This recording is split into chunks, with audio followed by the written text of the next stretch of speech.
Whoops. It's 4 o'clock on a Tuesday, and you know what that means, don't you? It's time for another exciting episode of Taxi's Quarantini Happy Hour. Woo! And there, by the grace of God, do we have both of us in the frame. Ladies and gentlemen in the chat room and all of our viewers all over the world, I'd like you guys to meet Jerry Lopez. Jerry is Santa Fe of Santa Fe and the Fat City Horns, and we heard their amazing song, I'll Pack It Up, on the top 10 last Monday, and you guys all flipped out, and I flipped out. I think I'm up to at least 20 plays of the song. Played it for all the staff members and friends and everything. Anyway, I was so enamored with the whole song that I called Jerry up the other day, and we had a great conversation. I said, "Hey, what are you doing Tuesday? Want to be on the show?" And he said, "Yeah." So welcome, Jerry Lopez. How are you?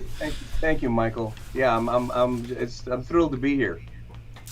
Well, I'm thrilled to have you. And really, what really motivated this whole sequence of events is when I was listening to it during the show the other day. I think I might have said during the show, I said, "Are those horns live or are they MIDI?" I think they sound great, but they might be MIDI because they're so tight. I don't think anybody could play it that well. So I tracked Jerry down. I called him up. He goes, "No, they're live." Yeah. So that just got us into a conversation, and I like the guy. What can I say? And I just wanted all you guys to have him on the show and like him as well. So I'm just going to hit him up with some questions, and then we'll play the song one more time so we can all enjoy it again, and then you guys can ask him some questions. But so the band is Santa Fe and the Fat City Horns, and I'm guessing you're Santa Fe because you grew up in Santa Fe? Yep, born and raised in Santa Fe, but I left there as a teenager. You know, Santa Fe, my brothers and I, and we were all brought up playing and singing music since before we were in school. It was just a family thing, you know, and by the time we were teenagers, we were kind of big fish in a little pond. There wasn't a big music scene in Santa Fe. Yeah. So, you know, I would read these musicians' names on album covers, you know, and I could hardly wait to get out of there. Now as I'm older, I can hardly wait to get back most of the time. But right, you're the only guy who's ever said the words, "I want to get out of Santa Fe." Yeah, that's right. And it's like now, in fact, I'll be going there again at the end of October. But you know, because I mean, generations and generations of my family are from there. But when I was a young teenager, I mean, I wanted to go to LA. I wanted to go to New York. I wanted to go, you know, I wanted to be around those names on album covers that I used to read, you know. So we packed up an old school bus that we bought, my brothers and my father, and I mean all of us just quit school, quit our jobs, jumped in the bus and left. Yeah, everybody told us we were completely out of our minds, which we probably were, but we were together. It was an adventure, you know. Wow. And look how it turned out. You know, the thing I admire most about you is that you're doing what you love, making music every day of your life for an entire career. Oh, people are saying that you're a little low audio-wise. Can you give us a little more juice on the input side of your mic? I'll do what I can. I just set this up. I apologize for not having my tech thing together here, but I'll speak a little louder. How's that? Yeah, there you go. Or even just scoot in a little closer to the camera. Yeah, that's what I'll do. Yeah. All right. Try that. All right. Okay. Sounds good. So, all right. So you guys all moved, and you went to Las Vegas? Was your destination? Yes, we got one gig in Vegas, opening up for. It's funny, you may have heard of Selena. She was a Tex-Mex artist. Absolutely. Everybody's heard of Selena. well, her father had a band called Los Dinos. Okay. And we were playing Spanish music in Santa Fe. I mean, actually in Santa Fe, if you're a musician, you have to play a Hank Williams song, a James Brown song, and a mariachi song. That's just all the cultures that are blended there, right? So we got this one gig opening up for Selena's father, Abram, and while we were at the gig, this bar owner came up to my father and said, what would you guys think about being the house band at my nightclub here?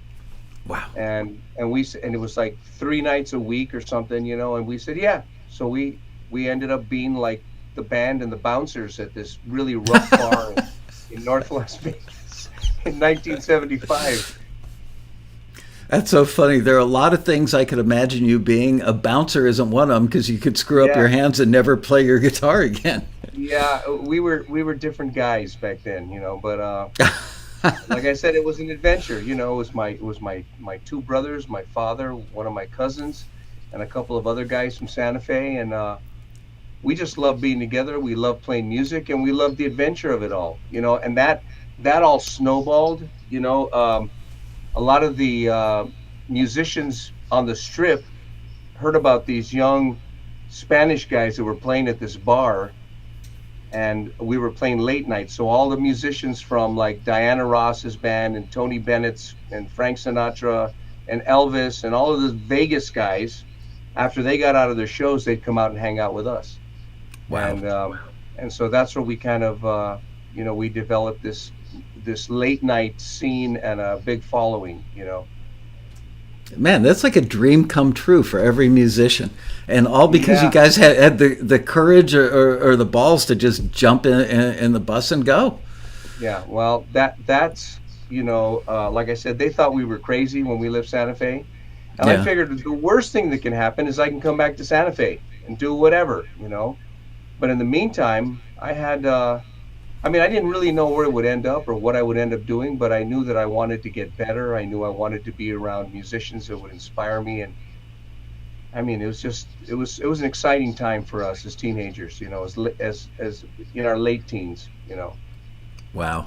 early 20s. Yeah. I'm tickled pink for you. It literally is every musician's dream come true.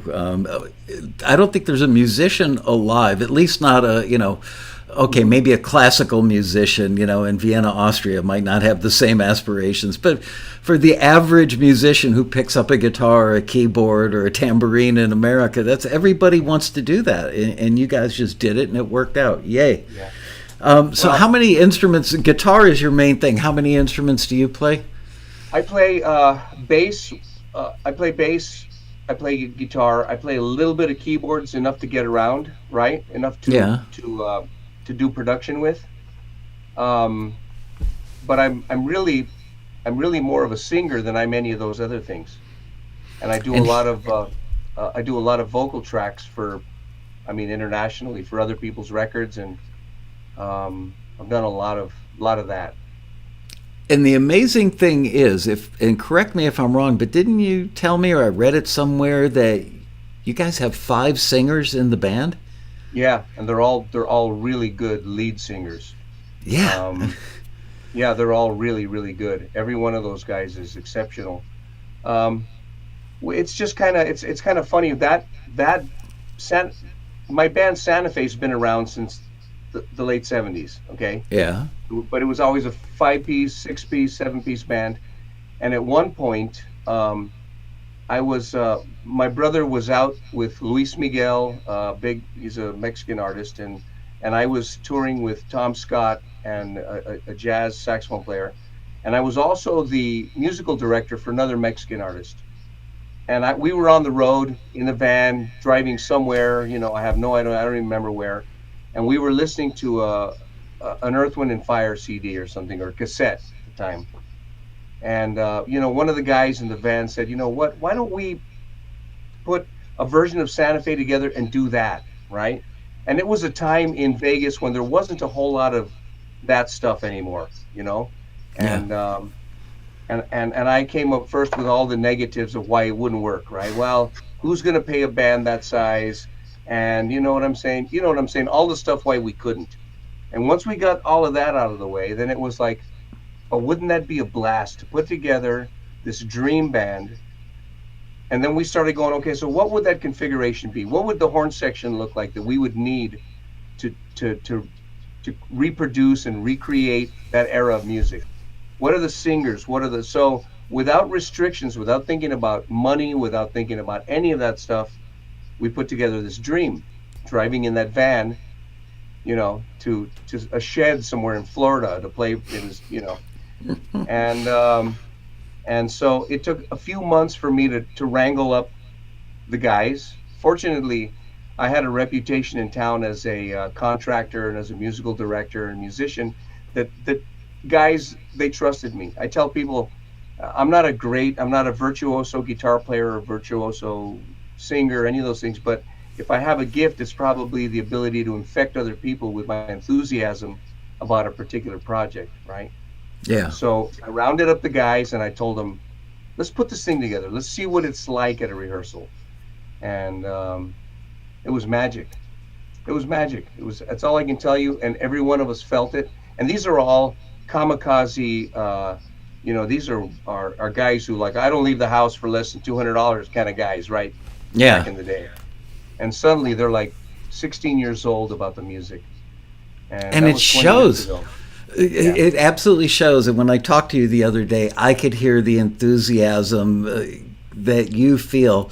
And you guys don't do this gig for money. You do it for love because everybody, well, give us some sort of picture. You know what? Before we do that, some people arrived late. So I'm going to I'm going to update them as to what we're talking about and then play the song that got this whole ball rolling. And then I want to get into the whole story of like what your day gig is and what the day gigs are of the other guys in the band.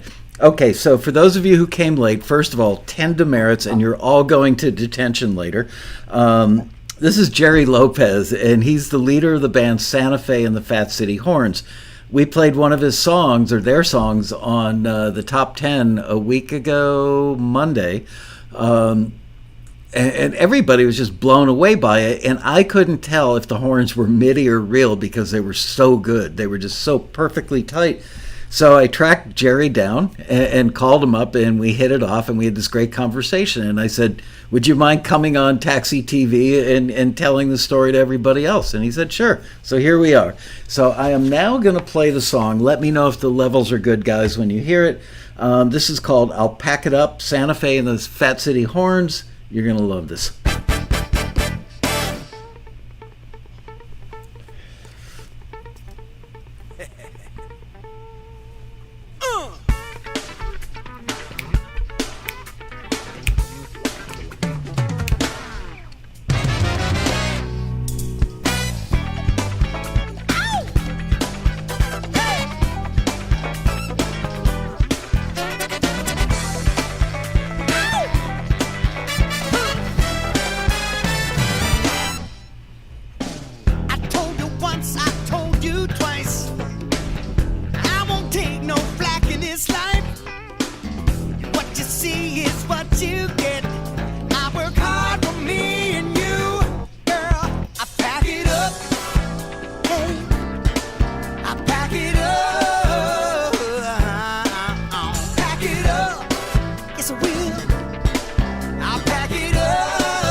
girl, I pack it up. I pack it up. Sing it, John. I pack it up. Pack it up. Yes, I will. I pack it up. And I'm walking away.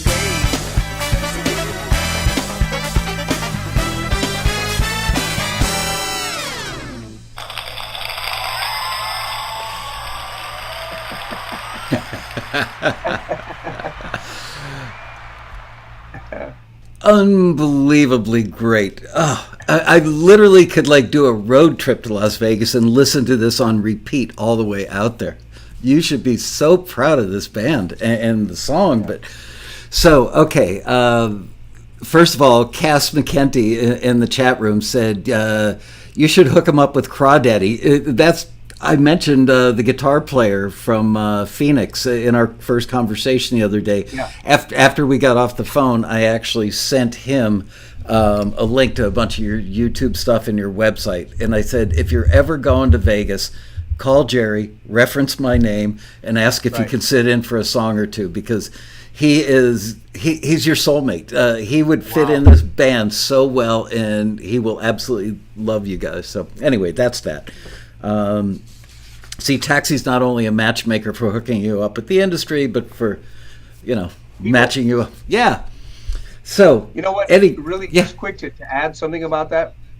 I have a friend by the name of Steve Rice, who's a composer. And he's the one that first told me about Taxi. I know Steve Rice. He told me, Jerry, he said, it's worth the price of membership to go to the road rally. He said, the people I've met and the things that have happened because of the relationships that I built from that alone were worth it. So he was the first one that used to talk to me about that. Does Steve live down near San Diego somewhere? Somewhere. He's a California guy. Yeah, I remember his name. I think I've spoken to him on the phone. Yeah. And really so good next composer, time, piano player, accordion. You know everybody. I know a lot of people. I've been around a long time. Oh man. All right, so let's see. I'm looking at my questions and trying to balance them out with the questions that were in the chat room. I am going to turn it over to you guys in a few minutes and let you just ask a million questions. So you put the band together, and it's really for love of music and the camaraderie, right? You guys play, I think you said every Monday night? Yes, every Monday night. Why don't you tell us where the gig is, in case anybody's going to Vegas? Yeah, we're playing at a nightclub called the Copa Club that is attached to the Bootlegger Bistro. It's an Italian restaurant, but it's got a really intimate, really cool nightclub attached to it. And we tricked it out. We've got a $70,000 Myers sound system in it. We treated it acoustically. We've made it an awesome, intimate performance venue for the band. So the thing about the band, all of us at the time that we put the band together, all of us are professional working musicians, right? Mm-hmm. These guys are touring musicians with every major star you can think of. And including Lady Gaga, if I remember. Including Lady Gaga, Bette Midler, Celine Dion, just on and on and on. But we weren't really musically served personally. You know what I'm saying? I mean, we're workmen. You hire me, I go in, I do the best job I can, but it's not my heart. And so this band did two things for us, for every one of us. It gave us an opportunity to keep the fire burning about why we do this in the first place, to try to play at the highest level that we possibly can with people we love, right? Create this magic. And secondly, it gave us exposure to, now all those gigs that I mentioned come from people seeing this band, from seeing the musicians in this band.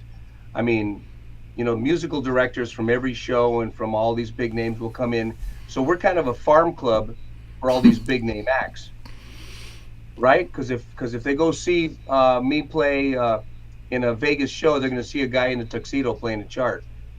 If they come see Santa Fe and the Fat City Horns, they're going to see a whole other picture. They're going to see a songwriter, a performer, a guitar player, a singer, at, pedal to the metal.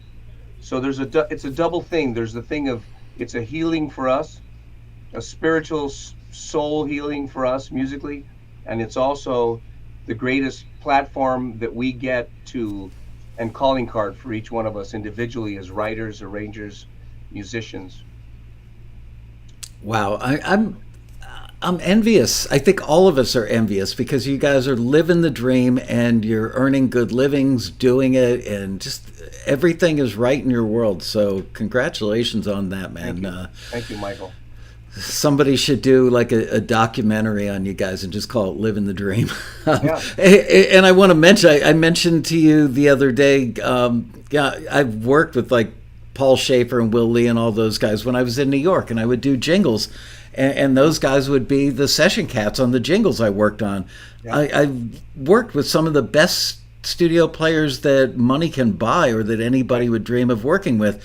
And when I heard this song the other day, I went, this is that level of musicianship. Yeah. Well, both of those guys have played with a band. Wow. I've known Paul Schaefer forever and ever and ever. And whenever he's in Vegas, he stops by. Will Lee has played with a band. I mean, it's that kind of a band. Wow. And so the Monday night thing works out really well. Because it's not Friday and Saturday when everybody's got a gig, when all those people are coming to town. Yeah. So, but yeah, these guys are all first class, and more than anything, they're great guys. They're kindred spirits. They're soulful people. A lot of the times, the money that we've made, we use it to help other struggling musicians in the city, or to help there are other things that we do with the money. That's great. You mentioned the other day, you said, that all of you guys love going to the gigs and working together because you all love each other so much. There's such a bond, which is amazing because normally you put together a 4 or 5 piece and the band breaks up like the minute after you sign the record deal. But you've got 15 pieces in a band, and there's love and there's family there. Yeah. That's incredible. It's like any other thing. It's like any other business or whatever. I think 80% of the success is about the casting, right? It's who you surround yourself with. I'm sure you saw that in studios, in studio sessions. Like I said, there are a lot of great players. There are virtuosos but they don't necessarily fit in to where we're coming from, soulfully, spiritually, everything about the way this band feels. You know what I'm saying? I think in the 20 years that I've had this version of the band, I may have had to actually fire maybe 2 guys. Wow. The rest of the time, if somebody leaves, it's because they become incompatible somehow, and they pull out. You know what I'm saying? Yeah. But for the most part, these are the same 20 guys that have been in the band since the first day that we put it together. What do you do when somebody goes on an extensive tour, like one of the guys or some of the Horn Cats go out with Lady Gaga? How do you fill in? Well, here's what happened. Over the years, because the band is so strong, we've got a lot of people who want to play in the band. So our bench is deep, and it's not deep with almost guys. These are the top guys. We have guys who will come from Los Angeles. I've got guys from Steve Miller Band to go, Jerry, if you need a sub, I'll fly in and I'll do the gig for nothing. I want to play with you guys. Wow. So we've got a deep bench of people who, our subs are amazing, You were making everybody in the chat room so envious. I mean, this is literally you're living. Do you get down on your knees at the side of your bed every night and pray to God, thank you for delivering this musical fantasy to me? I do. And a lot of times being the leader of this, because people go, what's that? That must be like herding cats, right? And the truth is, it's a Rubik's Cube of schedules and personalities and all of those things. But at the end of the day, all of it is a blessing for me. There's not a single thing about this band that is too heavy, too hard, that I wouldn't want to continue doing it. It's like I said, it's a blessing for every one of us, and I get that from the guys. I'll get home from the show on Monday night, and I'll get text from the lead trumpet player, and he'll say, Jerry, who by the way is one of maybe 10 of the top lead trumpet players on the planet, and he'll text me. He'll say, Jerry, this is the greatest thing that I do in my life, and that's such a blessing. Thank you. Wow. Yeah. Gets me all misty-eyed just hearing this. Yeah. It really does. But I think, and we've inspired a lot of other people to do the same thing. I mean, I can't tell you how many people have that same reaction. They go, I'm going to go back home and I'm going to talk to some of the guys and see if we can, I mean, we've inspired a lot of people. I mean, I remember a young Bruno Mars coming in and sitting in the audience prior to his record where he used horns and he did all of that stuff. I'm not saying that was the total impetus for that, but I can tell you that he was impressed by that, and it made a mark. Wow. Yeah. Tell everybody what your day gig is, the one aspect of the day gig that most people will go, really, you do that, but you've earned a nice living doing it. Yeah, so my day gig is I write music for infomercials.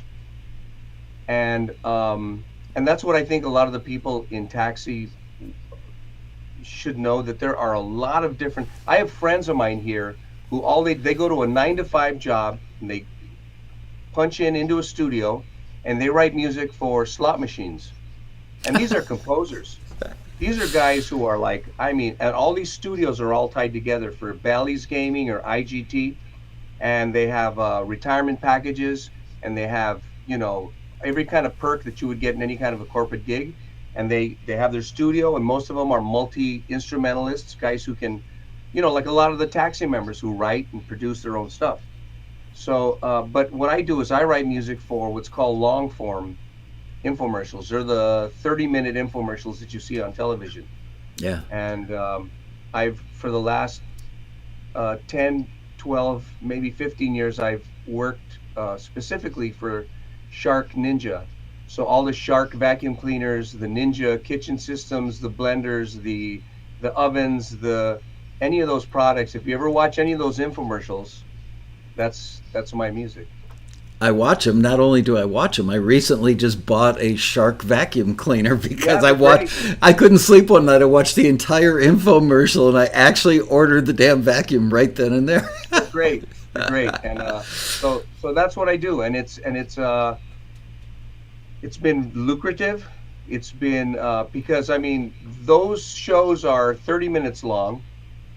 They're played on multiple channels at different times of the day and in other countries. Yeah.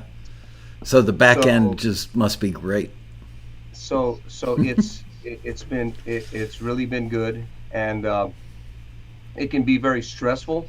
But what happens is I'll probably, like, we just got done, and it's myself and one of the guys in Santa Fe and Fat City Horns, Jamie Hosmer, who's a taxi member. But we're partners in this thing, and he's the keyboard player, and he plays guitar, and plays bass as well, and sings.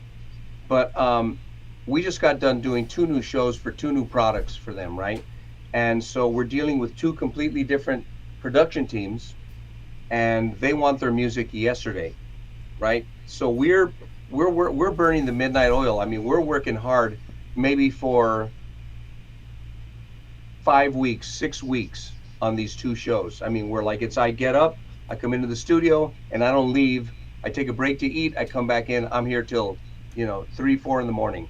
I get up and work on it. But the rest of the year, I'm playing with Santa Fe and the Fat City Horns, and going to Santa Fe, writing music, So, yeah, it's a blessing. It really is. It so much is. Are you married? I didn't ask you that the other day. I'm married. I'm married. I have 5 children. Wow. That's one of the cool things that living and working in Las Vegas for many years. I worked the lounges for many, many years. I was able to do my gig and come home and tuck my kids in at night. So I've lived a really cool. I live in a part of Las Vegas that I look out and I don't see the casinos. I could be in anywhere, suburbia, right? Yeah. And so I've raised 5 kids, and I'm married and got 2 dogs, and you are the exact opposite of the people who have that starving artist mindset. Like, I can't make it in music because the world is against me.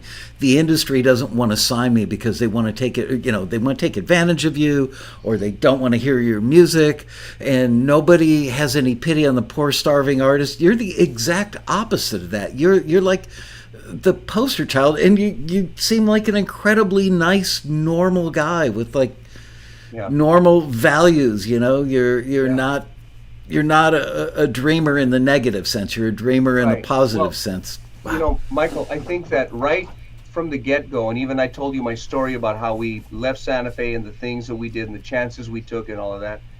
I think that from the get-go, I have a lot of really talented friends who, when they ran into the walls, they turned left or they turned right. They became venture capitalists. They became whatever, doctors, but they still play music and they play it on the weekends and they have a great time.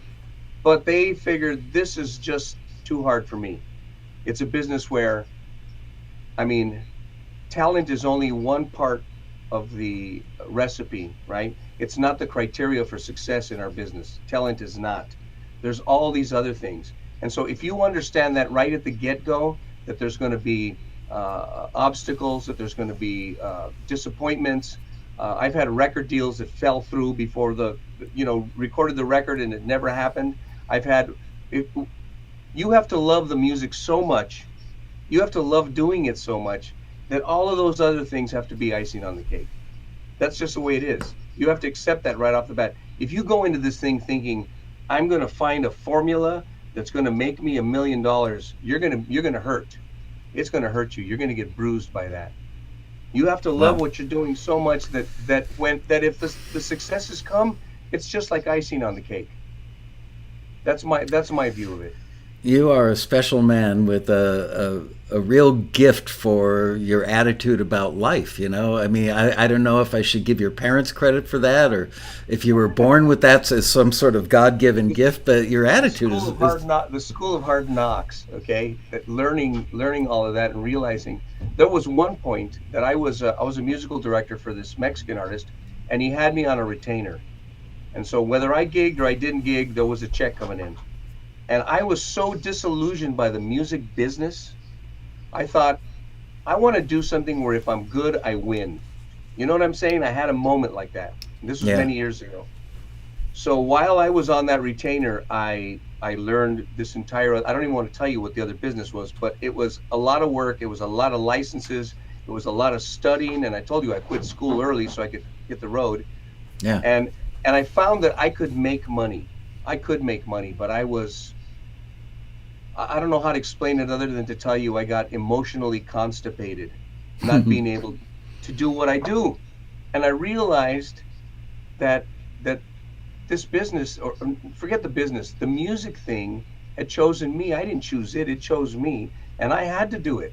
Now I had to just find a way to keep the fire burning. I had to keep a way to be excited about it like I was when I was a kid. And that's what Santa Fe and the Fat City Horns was about. So, you know what I'm saying? I had to find that out for myself. How many seats are in the club? About 150. So I think we should pick a date sometime after the road rally, and I'll make it known to TAXI members and see if you can reserve 25 or 50 seats, and we'll have a bunch of us that want to fly out and see the band live, do a taxi night at the club. Road trip. Yeah, sure. Absolutely. Yeah, absolutely. I'll take care of it. I'll take care of everybody. We'll do a thing. And, awesome. And maybe we could even work in a after, before, or the next day or the day before, do a little panel master class, something. Yeah. I could get some of the arrangers in the band, or some of the other guys that write, whatever. That would be awesome. We could turn it into a taxi TV. Is what we could do. Yeah, there you go. Oh man, this is so much fun. You're reinvigorating me. I've been in the business as long as you have, and not every day is a honeymoon. And but when I just started out talking to you, I thought while I was listening to the song on this episode, I thought to myself, this is why I got in the music industry, because music like this is not just this style, but this level of playing and the apparent love for playing it is so obvious that this is what I wanted to be around my whole life. And it all started with seeing the Beatles on the Ed Sullivan Show, because they looked like they were loving that moment as well. I remember that. That. You know, if our band, we do a live stream show on the first Monday of every month. Ooh. So we've got one coming up on the 4th? Yeah. And if people will go to santafeband.com/live, they can watch the show live. We set the club up during the whole pandemic thing so we could continue playing. And you know, we've got a 6-camera shoot. We've got the director. We've got, you know, that's a whole other thing. It's I've seen one of those when I started stalking you the other day. One of the things I saw, and you guys had all the plastic partitions and everything. You know, we took over the whole club because we couldn't have anybody in there, and we used, you know, a plexiglass drum shields and set the horn section in a whole other place. We you know, it was a whole trip. So now though, we've got all of that rearranged so that the cameras are on the stage and, you know, in and around the stage, and so it's good. Well, I'm going to miss the one on October 4th because I'm going to be at an afternoon wedding on that Monday, but I know that I will watch these in the future. I literally can't get enough of you and your band. How many writers do you have in the band? My partner, Jamie Hosmer, he's plays keyboard, sings, all that stuff. He's a great writer. Nathan Tenoy, our trombone player who runs the jazz studies at UNLV, he's a wonderful composer, writer, arranger. David Richardson, the piano player, he's a amazing songwriter. And Phil Wigfall, the guy that's playing the alto sax on "I'll Pack It Up," yeah, he's brilliant. He's a brilliant writer. In fact, we've got like 3 new of his songs that we'll be doing on our new CD that we're going to start tracking probably in November. Tell everybody where they can get the previous CDs, by the way. Yeah, so if you go to CD Baby, and I think you can probably get them even if you go to our website, santafeband.com. There's a place there that you can buy the CDs. You can probably download all this stuff at any of the, you know, iTunes, wherever you download music from. Yeah, this "I'll Pack It Up" is from a CD called "When the Curtain Goes Up." All right. So the whole thing about "When the Curtain Goes Up," it's a song that's on the CD. It's called "When the Curtain Goes Up, the Bullshit Stops." I don't want to be, but it's all right. But it's about what we do, you know. When we first came to Vegas, my brothers and I, we were pretty scruffy. You know, we had our hair down to here. We looked like Carlos Santana circa '69. And we were trying to break into the lounge where there was actually money, because we'd be, you know, going from our bar gig, and then we'd get a road gig, it'd be in San Diego, then we'd have to go from there to Pueblo, Colorado, and then to whatever. And these guys in Vegas, the work in the lounges were going from the Flamingo to the Hilton to Caesars. The road trips were smaller. They had houses with pools, you know.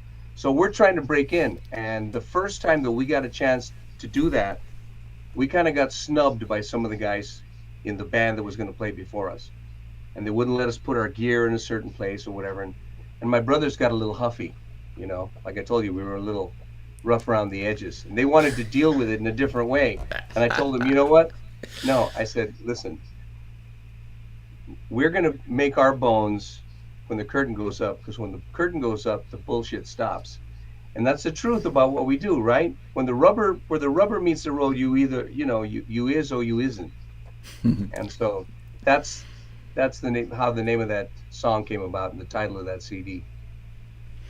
Wow, every one of these stories would be enough to do like a whole episode just on the story. My life's been a Quentin Tarantino movie. Okay, awesome. These are the stories I can tell. By the way, his music supervisor is my keynote interview for the Road Rally this year. Ah, awesome! I'm looking forward to that. Yeah, as am I. She's what an interesting gig that is. But that's not her only gig. She's done a bunch of other stuff. And I'm sure that everybody else who's ever interviewed her, it's all about Quentin. And of course, I want to know about that stuff. Like, does he hand you a list and say, go get it? Or do you guys collaborate at all? But she's a true craftsperson. And I'm fascinated by the art and craft of music supervision. It's not about picking hits. It's about picking what works with the picture. Right.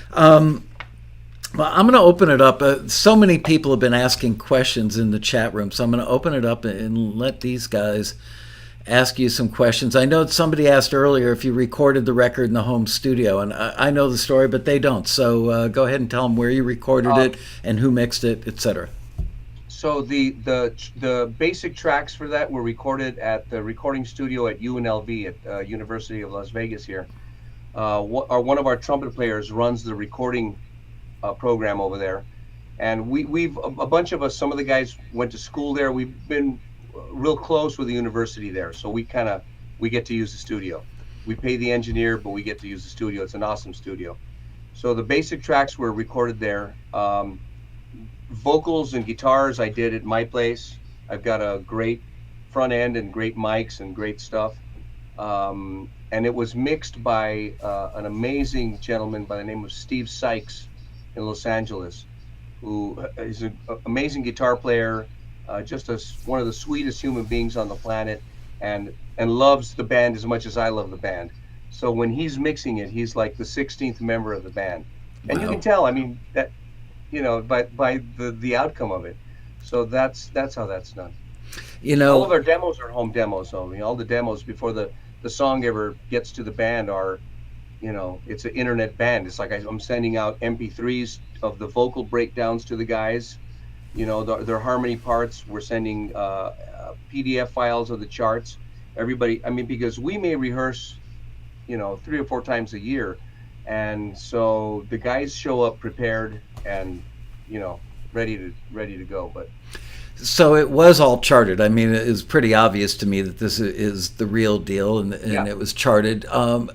One of the beautiful things about it, and I'm sure this is true of all your other music, is the precision, the musical precision with which parts are laid into the track.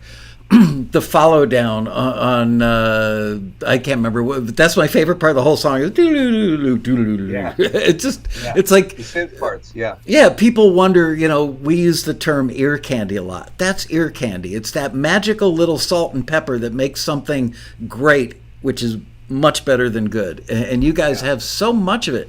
The parts are just perfectly laid in there, and I'm sure that Steve Sykes, when he gets these tracks, probably you guys walk out of the room, grab coffee, he shoves all the faders up to 0 and just hits play, and it sounds like it's mixed because the parts are laid in so perfectly. Yeah, well, we try to, by the time Steve gets them, I've gone through every track. I've gone through each one of them. To make sure that if I put all the faders at unity gain and we're looking at it, that it's not a mess. And it's a difficult thing when you're talking about a 15-piece band with that many pieces and guys who play in a reactionary sort of way, right? Yeah. Like I will play. It's a conversation I'm having with the rest of the rhythm section. The horn parts are like, they're nailing what's the ink that's on the paper. There's no moving from that. But the rhythm section, we're like this living, breathing organism that, so it was an interesting thing of how we actually track that big of a band. The way I do it is I take the whole band into the studio in its entirety, all of us. We play to a click track. And the only thing that we keep from that, we use every one of those things as work tracks. So then the rhythm section can come back in by ourselves and use the horns that we did in the original session that were like work tracks, right? Because otherwise we're going to be stepping on each other when we actually lay down the real tracks. Anyway, that's what we've done in the past. Sounds great. If you guys have a question, type in the word question in all caps so it's easy for me to pick them out of the chat. Andre, I remember you had a couple questions early on, so don't be afraid to come back to me here because you guys have 13 minutes left to ask questions.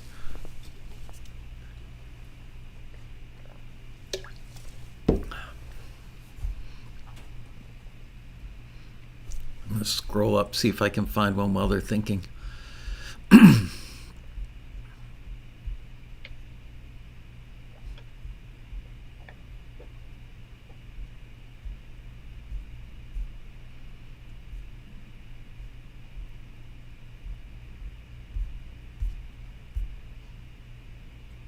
Yeah, of course. Somebody just typed in dead silence. Yeah, 10 minutes ago, questions were flying by, and I'm going, oh, I've got to cut out some time to get to these. Somebody asked how old you are, but I'm not even going to ask that question. Nobody should ever have to tell their age in a public venue. I'm 65 years old. I don't mind. It doesn't matter to me. You know, it's funny. I didn't want to be impolite, but I talk about my age all the time too. That's why I think part of why you and I bonded so much the other day is we grew up almost exactly at the same musical time. Same stuff. The same music underscored our lives. You know. Yep. And we came up in a time of calibrating tape machines and. I can't believe you know that stuff. That's great. I owned a recording studio. I built a recording studio. I got it. You know, I lost my butt on the entire enterprise, but boy, did I learn a lot. You know? Did you have MCI multi-tracks? I had an MCI console, the 556 console that I bought out of, it was at Oak. I'm trying to remember the name of the studio in Los Angeles. But I had a 3M machine.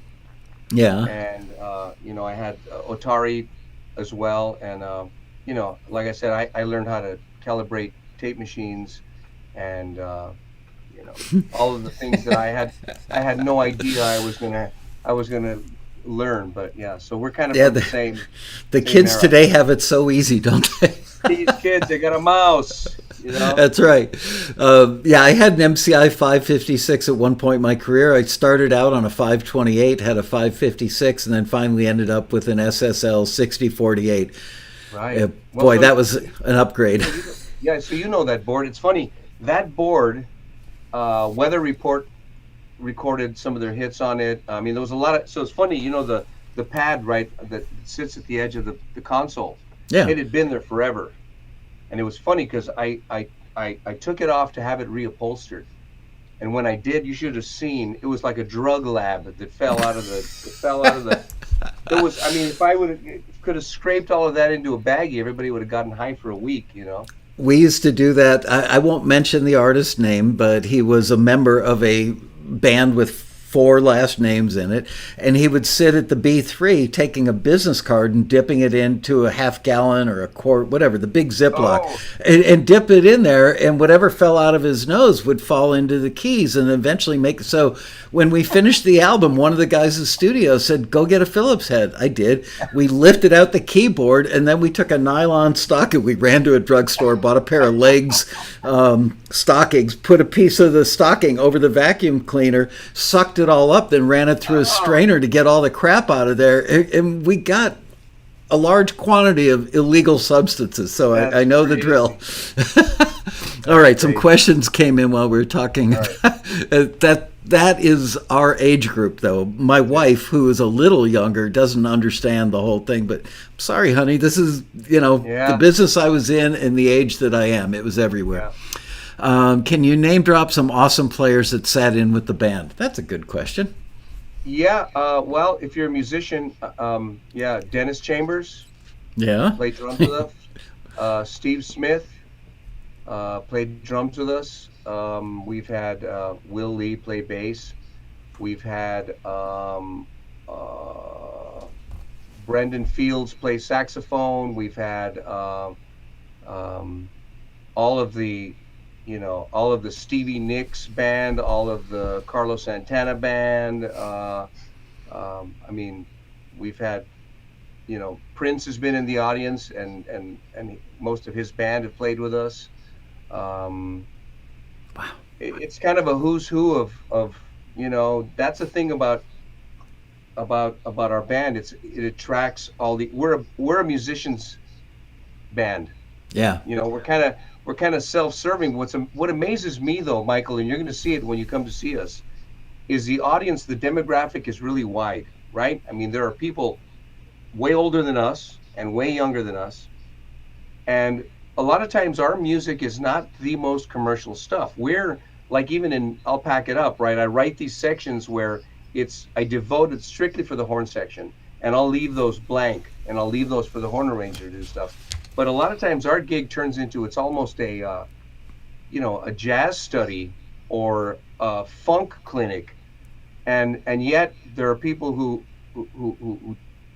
and I'm thinking, they don't even really get what we're doing, but they get the feeling of what we're laying out there, and yeah.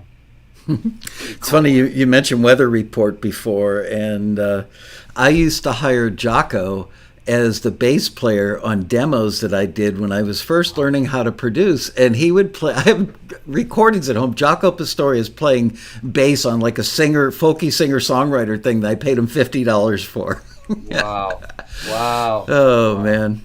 Okay, another question. Has Jerry had any interaction with the Tower of Power guys? Every one of them. I've been friends with Emilio Castillo, Mimi, since the 70s. And I've played with them a couple of times. There was times when they, asked me if I was interested in being in the band. Every one of them. The old guy, Bruce Conti, one of the original guitar players, was in my band Santa Fe. Wow. And he's one of the guys that was one of my mentors. Chester Thompson, every one of them are friends and fans of my band, and our band is, I tell people we're like a nephew of Tower of Power, Earth, Wind and Fire, Blood, Sweat and Tears, Wayne Cochran and the CC Riders, Chicago. Every one of the Chicago guys are as well, come in and sit in with us. And I toured and recorded with Bill Champlin, a bunch of stuff. In fact, we wrote a couple of new things for the new record. So yeah, I mean, the Tower Power guys, I mean, here's the difference between Tower Power and Santa Fe and the Fat City Horns. Tower Power is like a well-oiled machine. And I mean, every time I go see them, and I've seen them 100 times, it's like school, right? But it's like this. Our thing is, we've got charts and we're playing those charts, but there's we're not just playing funk music, we're playing salsa funk and salsa funk rock and blues jazz. Do you know what I'm saying? So it's a way more eclectic blend and mix of music, and there's probably a lot more improvisation in our band than there is in Tower of Power's band. Not that they couldn't, because they've got amazing musicians. Tom Politzer, the guy that's playing tenor now with them, every time they're in town, he's on our stage with us. And everybody goes to Vegas sooner or later, so that exactly. What a great business move, but also from just pure joy for you guys to have this weekly gig on a Monday, that, right, you're right. If it were on a Friday or Saturday night, everybody else is working. By doing it on a Monday, they probably stay over. If they come in to do a weekend show, they stay over just so they can come and hang with you guys. Yeah, they stay over, and so that's what happens. Yeah, you never know who's going to be in our audience. I mean, literally, you just never know who's going to be there. How long did it take you to write the track for "I'll Pack It Up"? I probably worked on that for about 4 days, to be honest with you. That was a lot of the stuff that I write. I'll grab the guitar. Sometimes I'll put in a drum loop of a groove that I'm thinking about, and I'll grab the guitar or I'll grab the bass, and I'll just start. I'll start, noodling. I'll hit record and I'll start noodling, and I'll start, and then I start developing the sections. Little by little, I'll go, okay, so here's what I'm going to do here. Here's what I'm going to do there. My phone is filled with what I call kernels. I'm driving and I get an idea. Do do do do do do do do. Get the phone. Do do do do do do do do do. And that goes in a folder. And when it's time for me to write or try to think of something, right? I open up all of these things and I think about what is appropriate for what it is I'm thinking about doing, and I'll start developing that. I'll grab the guitar and I'll get the changes, and I'll get a drum loop going in Superior Drummer 3 or something, and start developing it. And I'm so adept at doing that, I think, from writing quickly for the infomercial stuff, right? Yeah. Because that's like we're playing, writing, composing, mixing, and mastering right now, you know. So, yeah. I'm going to, if you don't mind, if you can hang out for 15 more minutes, I'm going to let this episode go 15 minutes long just because this is too good to say, well, it's been great having you, Jared. Bye. And just for reference, on my phone, if you hit the phone memo, it says, don't forget to pick up the milk. Okay, looking for another question. Do you ever use samples? I use samples in when I'm writing music for infomercials or for some other project. Santa Fe is for my band. It's a really organic thing. It's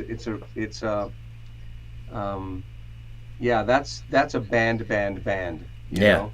And not that we're against using any of that stuff. And we'll see how it comes out. Like I said, Phil Wigfall, our alto sax player, has written some extremely funky songs for this next record, and a couple of them we might use a loop or a sample. But for the most part, everything that you hear on our records, we can duplicate live exactly the way that you hear it on the record. The show that I watched where you guys were doing your live stream, it was like 99% as good as the record, and you guys were playing it live. Maybe it was 100%, but I was laughing to myself because we hadn't had the conversation yet, I don't think, and I was laughing going, these guys are so good. I'll bet you they just recorded that track live in this setting and they just had somebody mix it. We have a genius by the name of Bob Lentini. He wrote the software for a DAW called SAW, Studio Audio Workshop. He's literally a genius, and I met him in the 70s when he was a kid, and he was building consoles. Wow. And he's a software developer, and he's also one of the greatest audio engineers. We've got him in the back room mixing our live band directly to the live feed. And he's the reason it sounds that good. And I'm telling you, I get goosebumps thinking about it because well, I can tell you this. When we set up to do those live streams during the lockdown, it was 3 months before I said, let's do it, because we experimented every possible way you can imagine to get it right, to make it sound right, to make it look right. And until all those pieces came together, where we got Bob Lentini and we did other things that we did, it wasn't happening. But now it's like, the scary thing about that is that now we have to get on stage, and you're not always 100%. You're not always going to get there, and those things are forever, man. It's like back in the day, the guys would get to the gig and go, so who's in the audience tonight, right? And now it's like the world's in the audience. That's who's in the audience, Yep. A little scary. What's the guy's name again? The engineer guy? Bob Lentini. Well, Lentini. If he ever disappears, I had nothing to do with it. I've only mixed a live thing PA once. An artist named Gilbert Montagnier from France, who was like a superstar over there, but nobody in America. And he came to the States to work with me. And then 4 years later, I was in France and I got to go to one of his shows. And he asked me literally 5 minutes before he hit the stage, hey, why don't you mix the 3 songs you did with me in the studio? I'd never done a live gig in my life. It was terrifying but invigorating all at the same time. So yes, if Bob ever disappears and I happen to be in the audience that night, I just want you to know now I had nothing to do with it. I'm telling you, he's a genius, and the software that he's developed is beyond belief.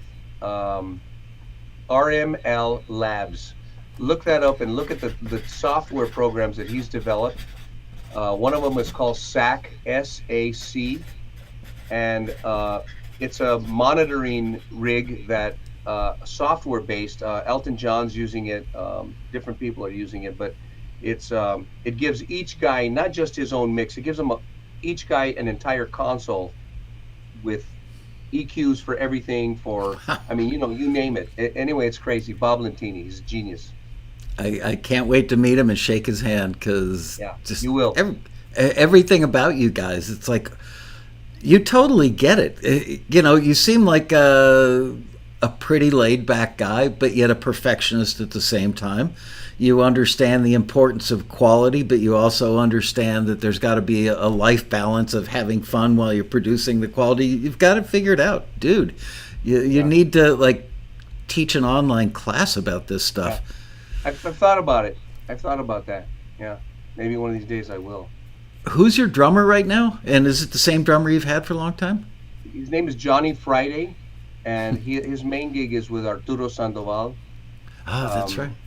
Yeah, he's played with Natalie Cole and Bobby Caldwell, and he's played with too many names to every one of these guys has got a pedigree, as long as your arm. But Johnny Friday is a force, and he was with us. He's been with us for like 3 years now. Prior to him was Pepe Jimenez, and Pepe left because he went with Carlos Santana for a while. Did you ever know a guy named Frankie V, who I believe was the band director for Arturo? Frankie V. That sounds familiar. Heavy set guy, horn player. Anyway, I'm actually going to a friend's house tonight. It's the Jewish holiday of Sukkot, where you eat outside in this little hut type thing. And right. Frankie V is the first cousin of his family. And a lot of times when I go for family dinners there, Frankie's there. So if he is, I'll say hi. He actually got us to come down to the Catalina once in LA to see Arturo. And wow, what a show that was. Arturo's wild, isn't he? I mean, his piano playing chops are, as good as anybody. Forget about the trumpet stuff. First time I worked with Arturo, I was working with, I was doing the Livin' La Vida Loca tour with Ricky Martin. And it was the first year that there was Latin Grammys. And we did a big tribute to Tito Puente. And there was a super band, and Arturo was in the band, along with every other major Latin musician. It was crazy. I somehow lucked out and was guitar player in the band. I don't know how that happened, but because you're the right guy for the gig, that's how it happened. I'm kind of like Forrest Gump sometimes. I'm just. I actually I recorded Tito at a place called TK Records. Had a studio in Hialeah in Miami, and. Wow. And the guys who worked in the studio, frankly, weren't all that good. The engineers, they were just guys who learned the bare minimum because nobody else would do it. And I was working in that studio on like a country rock record, kind of like the Eagles meets Firefall. And so they used to call me when they actually needed like a real engineer. And one night I got a call, and it was to record Tito. So anyway. Wow. All right, a couple more questions here. Let's see. I'll scroll back up. Now they're talking about food again.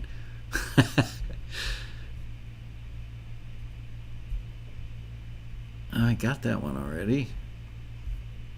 All right, well, if you guys are out of questions,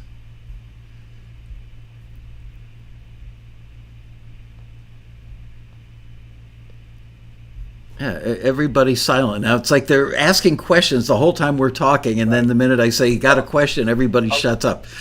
I want to invite everybody, if they come to Las Vegas, to look me up, to come out to the show. I want to encourage everybody to keep writing and don't get discouraged, and learn as much as you can about finding ways to, because like I told you earlier, there's so many different ways that music is used that people don't even think about, right? My friends who write music for slot machines, and myself that I write music for infomercials, and the millions of opportunities there are for getting music placed in TV and movies, which is something new to me. This is why I recently joined TAXI, and I've been studying. I've been learning everything I can.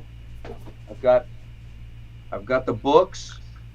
Yay! I've got the you know what I'm saying? I mean, I'm digging deep because I know that I can take what I do now and it can translate into writing music for TV and films. I just need to I need to learn the business. I need to learn about metadata. I need to learn about you know all of those things that we need to learn about. So right now I'm a big sponge. Well, I'll tell you what. We have a problem at Taxi, which is a chicken and egg problem. We get requests for Latin music. We don't have enough members who are proficient at doing Latin music. And we get guys who aren't authentic that try to do it, and they pour their heart and soul into it, but you can feel the lack of authenticity. So the companies call us up and say, can you find me, Latin pop or Latin this or Latin that? And we're honest with them. We say, we're not going to find you a lot because it's chicken and egg. We don't have enough members who can do it right. And then we don't have enough listings asking for it, so people don't join Taxi. So you should put some of your guys together or do it on your own. But I'm telling you, that's in the works. I've been watching the listings. Yeah. And my partner Jamie and I I did a solo CD several years ago, and there were songs that I wrote for Ricky Martin, things that didn't get recorded. But so I'm taking these things and I'm updating them. I'm doing them bilingually, and I'm working those are. But I got to do it right, so it's going to take a little bit of time. But I've got all of that stuff on the back burner. I've also got, I've got stuff, everything from contemporary country stuff to blues stuff to the Latin pop stuff, and obviously the funk things that are my real wheelhouse. Yeah. Do your kids play? Every one of them, they've all got the gift to some degree, or the curse, whatever it is.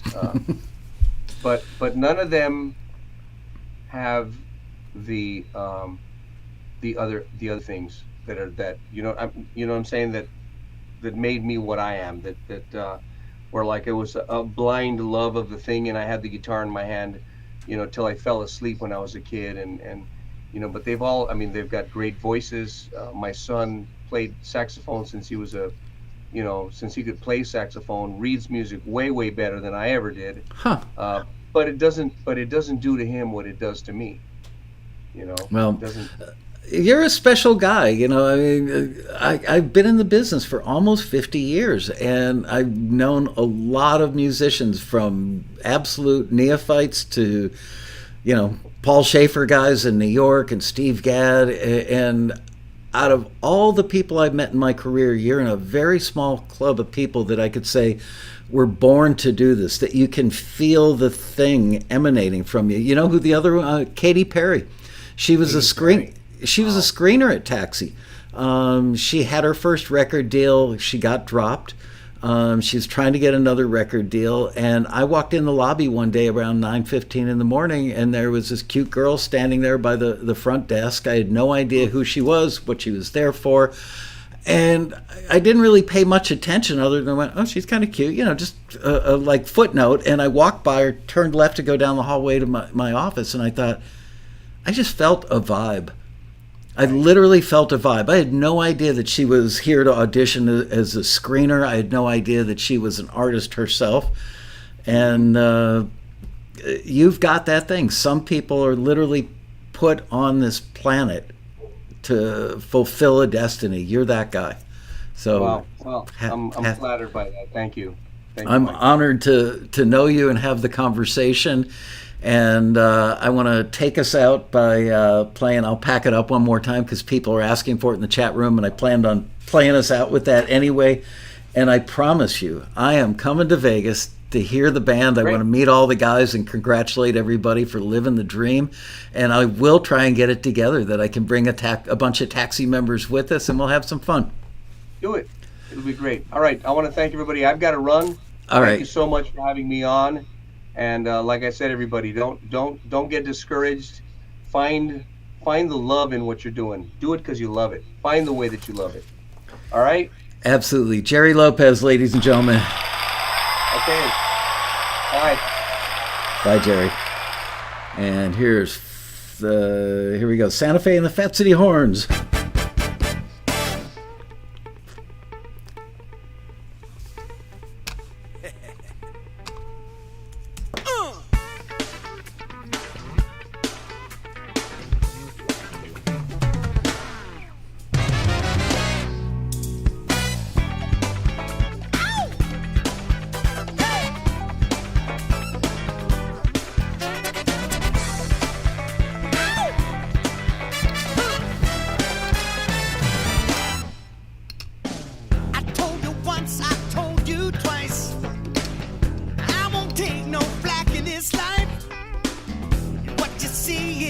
what you get. I work hard for me and you, girl. I pack it up, hey, I pack it up, pack it up. Yes, I will. I'll pack it up, and I'm walking away. Yes, I will. I'm walking away. I told you once, I told you twice. You won't find no slack in my stride. I give my best, I give my all, and I expect the same from you. Hey, I pack it up. Well, I'll pack it up. Pack it up. Yes, I will. I'll pack it up. And I'm walking away. Walking away, yeah.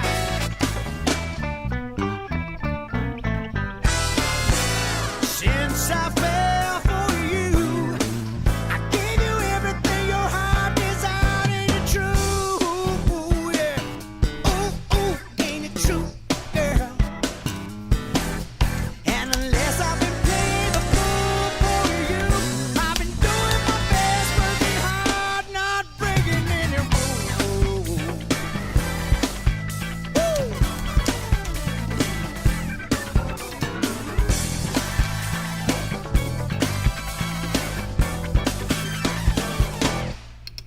Man.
I pack it up, hey, I pack it up, pack it up, yes I will, girl, I pack it up, I pack it up, sing it on, I pack it up, pack it up, yes I will, I pack it up,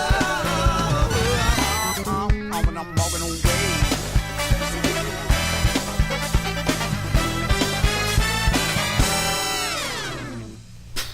Wow. Amazing. I have no idea what they were talking about there. That's funny. Anyway, I'm so glad you guys could be here. I don't know. The timer just ran out on the song. I think it's around 4 minutes.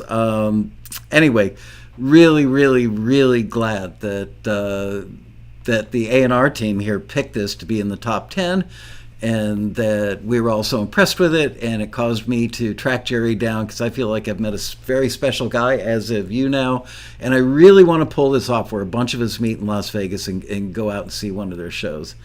I'll pick you guys up in the private jet.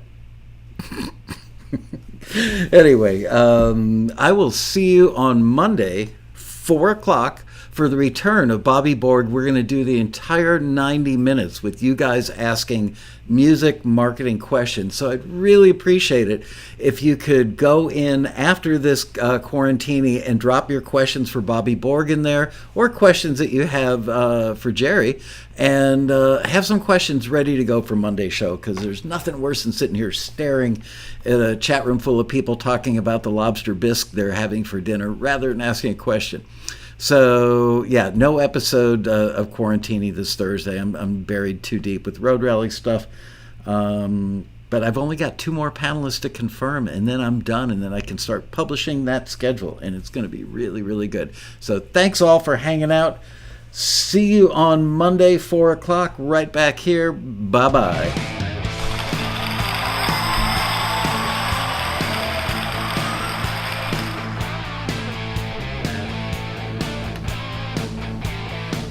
Keith LeBrant, ladies and gentlemen.